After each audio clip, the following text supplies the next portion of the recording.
Most people compare Russia to a stalker ex who wouldn't just let go. It's like a toxic relationship that has cost lives and millions of damages in properties.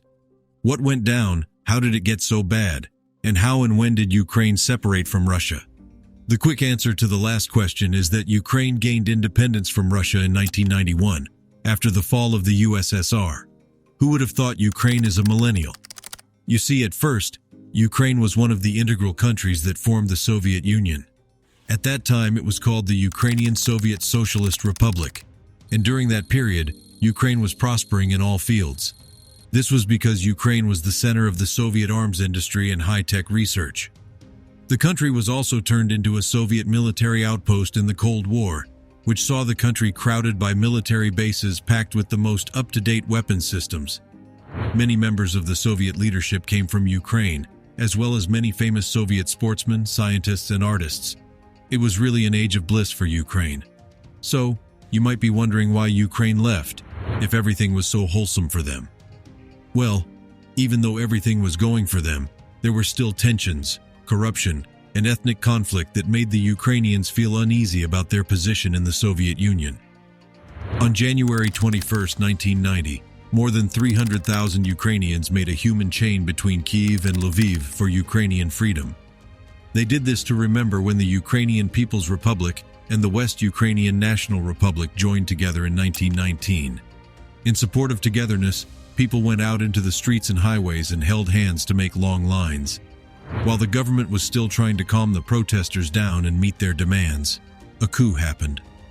Hardliners who once enjoyed absolute power had become restless as they saw their control start to slip. In a desperate move to regain control, they staged a coup.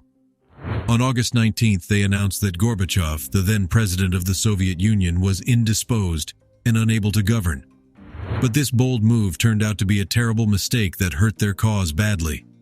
The plotters were horrified by the subsequent uproar, with protests erupting in major cities throughout the Soviet Union, and in a matter of time, they were stopped and the coup failed.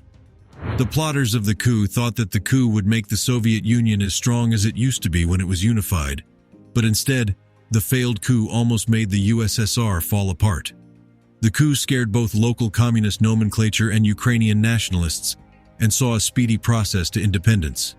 It was like a sign for the Ukrainians to separate, and it didn't help that most of the plotters were Russians, making it look like Russia was trying to seize the power of the Soviet Union. On August 24, 1991, Ukraine announced it would no longer follow the laws of the USSR. This essentially meant that Ukraine was no longer part of the Soviet Union, and it's recognized as Ukraine's Independence Day. On December 1st, the people of Ukraine voted in a poll that made it official that they were no longer part of the Soviet Union. Over 90% of Ukrainians voted for independence, with majorities in every part of the country, including 56% in Crimea, which was mostly made up of Russians.